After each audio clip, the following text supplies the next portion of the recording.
Welcome to the Deep Dive. We're the place you come to really get under the surface of complex topics, pull out the key insights, and hopefully leave you feeling genuinely well-informed. That's the goal. And today, yeah, we're tackling some really challenging stuff, these narratives from ancient texts, particularly the biblical accounts of conquest. I think for many of us reading these stories, the ones with widespread destruction, it can be quite jarring. You really grapple with what they actually mean. Absolutely. It's a common struggle. And, an interpretation that often comes up, maybe because it seems to soften the blow a little, is this angelic view. Right. The idea that these conquests weren't just typical ancient warfare, but more like a divine mission, specifically to destroy Nephilim hybrids. Okay, yeah, the Nephilim. Yeah. And for anyone maybe less familiar, the idea there is what? Offspring of divine beings and humans? Fallen angels, maybe? That's the common interpretation, yes. Yeah. Offspring of fallen angels and human women. And this view suggests the whole point was like preserving the purity of the human bloodline. A very popular idea. You hear it a lot. It is. But our mission here in this deep dive is to take the source material we've looked at and really unpack its arguments rigorously. We're going to challenge that angelic view. So look at what the texts themselves say. Exactly. Provide a comprehensive understanding based directly on those shared sources.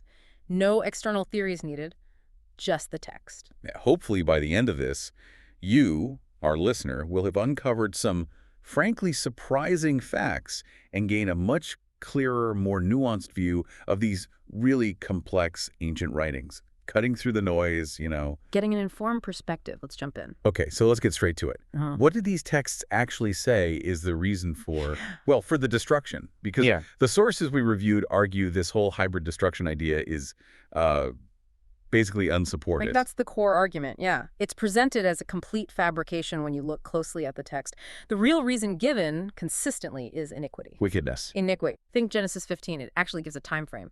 It says the land would be taken when the iniquity of the Amorites is full. Not when the hybrids need wiping out, but when their wickedness reaches a certain point. So that sets the stage right there. It's about their moral and spiritual state. Precisely. It's the foundational reason given. And what kind of iniquity are we talking about?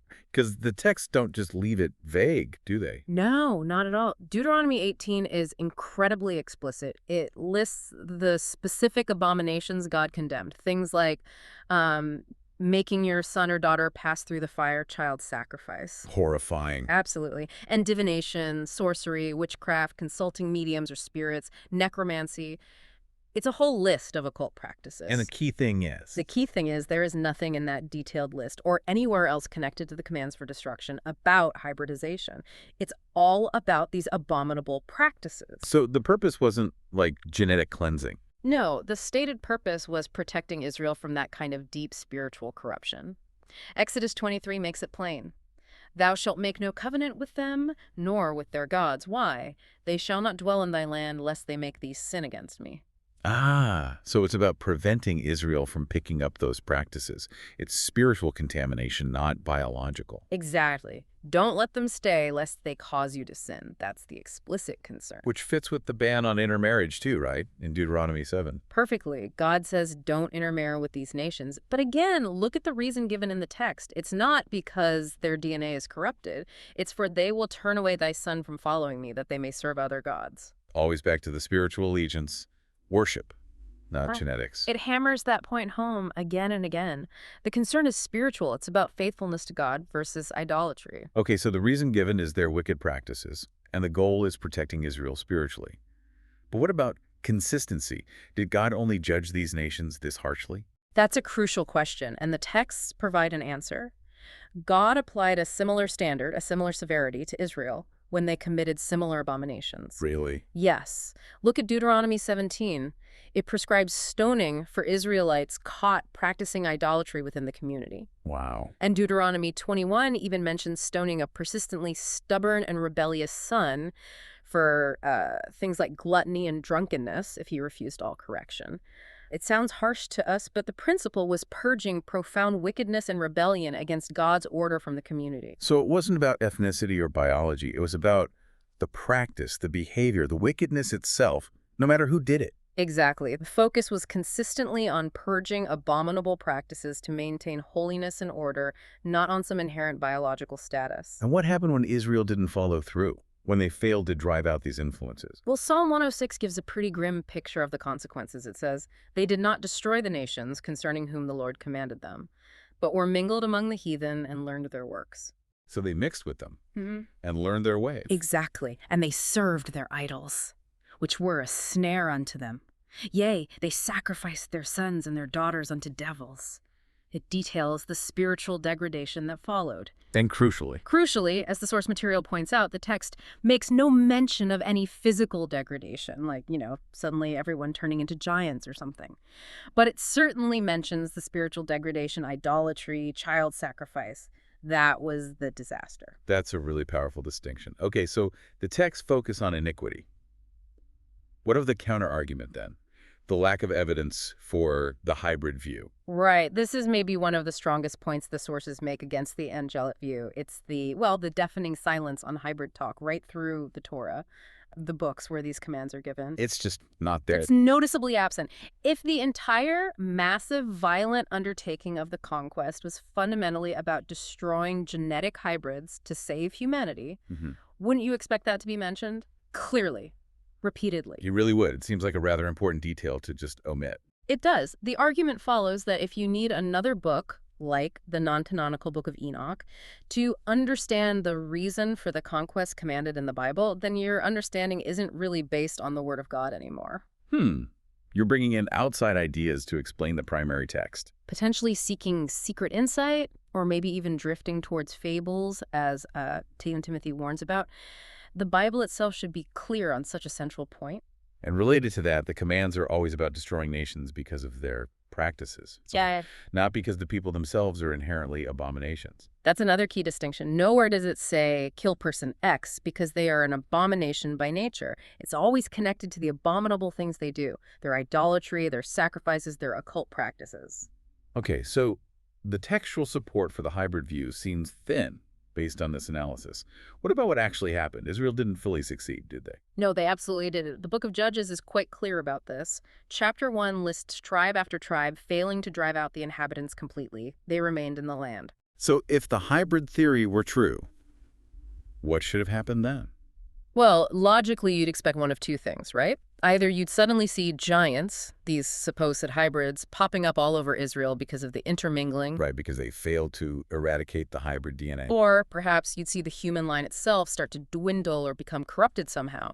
If it was such an existential genetic threat, failure should have had catastrophic biological consequences mentioned in the text. But that's not what Judges describes as the consequence, is it? Not at all. What Judges does say happened is that these remaining inhabitants became a snare to Israel. A spiritual snare. Exactly. Judges 2 says they led Israel into idolatry, serving Baalim and Ashtaroth. They intermarried, yes, but the consequence highlighted is turning away from God to serve other gods. So God's reaction wasn't, oh no, the DNA is corrupted. No. God's reaction, according to Judges 2, was anger at their disobedience and idolatry. He allowed these nations to remain to test Israel, and when Israel failed, he delivered them into the hands of spoilers and enemies. It was about spiritual faithfulness, covenant breaking, and its consequence is oppression, conflict. Which underscores the idea that the real battle, the ongoing struggle, was spiritual. As Ephesians puts it, we wrestle not against flesh and blood. The war was fundamentally spiritual, not physical or genetic. That brings us to another major challenge for the hybrid view, doesn't it? The whole concept of peace. Ah, yes. This is a big one. The central contradiction. If these Canaanite nations were irredeemable Nephilim hybrids whose very DNA demanded utter destruction, how could making peace ever have been an option? It seems impossible under that theory. But did it happen? Was peace ever made? It absolutely did. The classic example is the Gibeonites in Joshua chapter 9. Okay, who were they? They were Hivites. Importantly, Hivites were one of the 7 specific nations listed in Deuteronomy that Israel was commanded to utterly destroy, make no covenant with, show no mercy to. So prime candidates for destruction, according to the command. Exactly.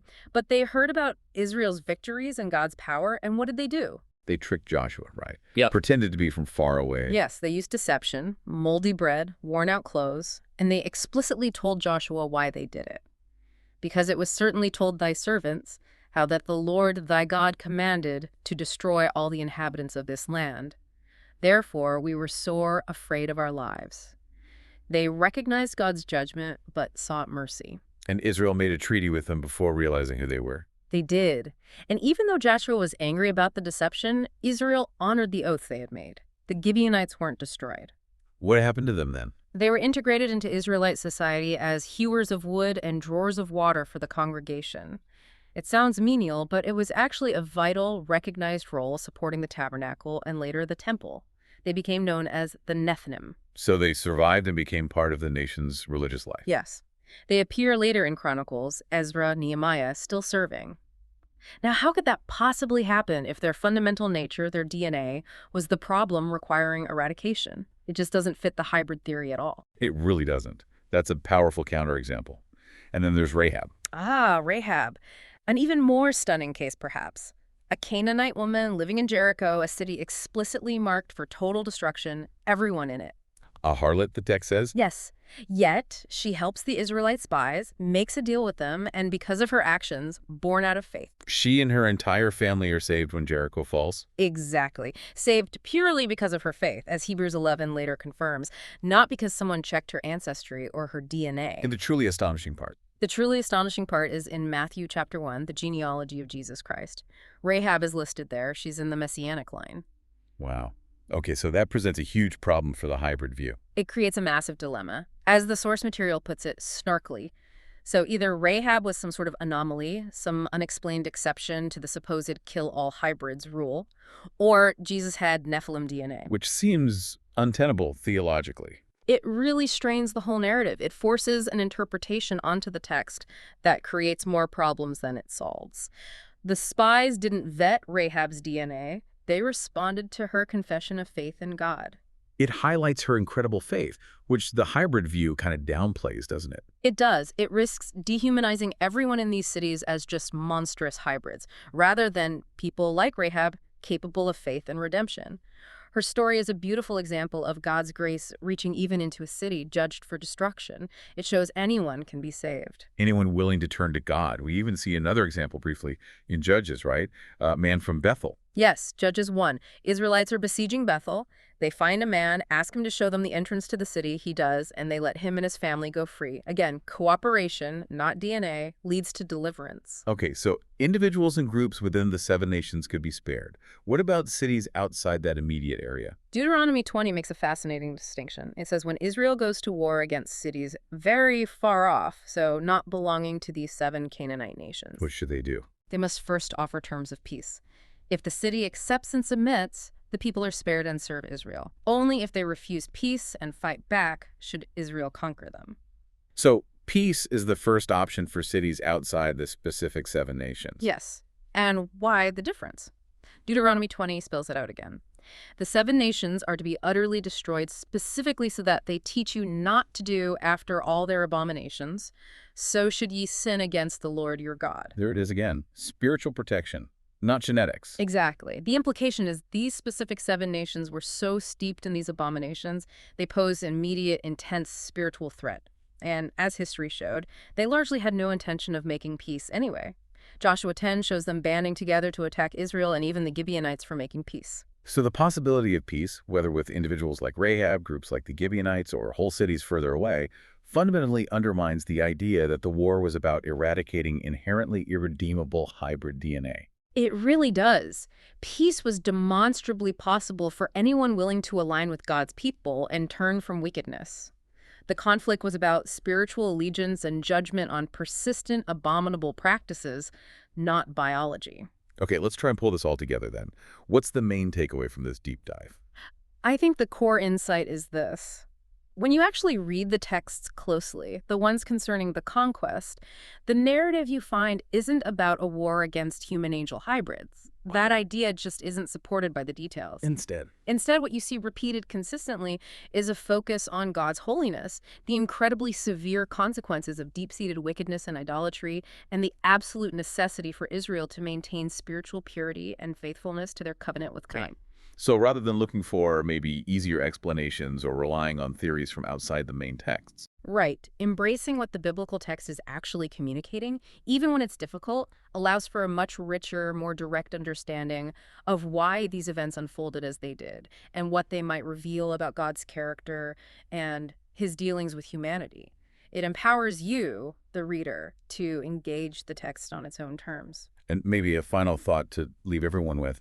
If these stories are primarily about the danger of spiritual corruption, the judgment on moral depravity, a danger potentially applicable to all humanity, as Psalm 14 seems to suggest, what does that perspective mean for how we understand ourselves, human nature, God's justice, and perhaps the universal need for a savior? Yeah. Especially when you consider these moments of grace, like Rahab being brought into the messianic line. It shifts the focus dramatically. What does it really mean then to hate evil, as Psalm 97 says? If the evil is primarily spiritual and moral, not biological, that's definitely something worth pondering long after this conversation ends.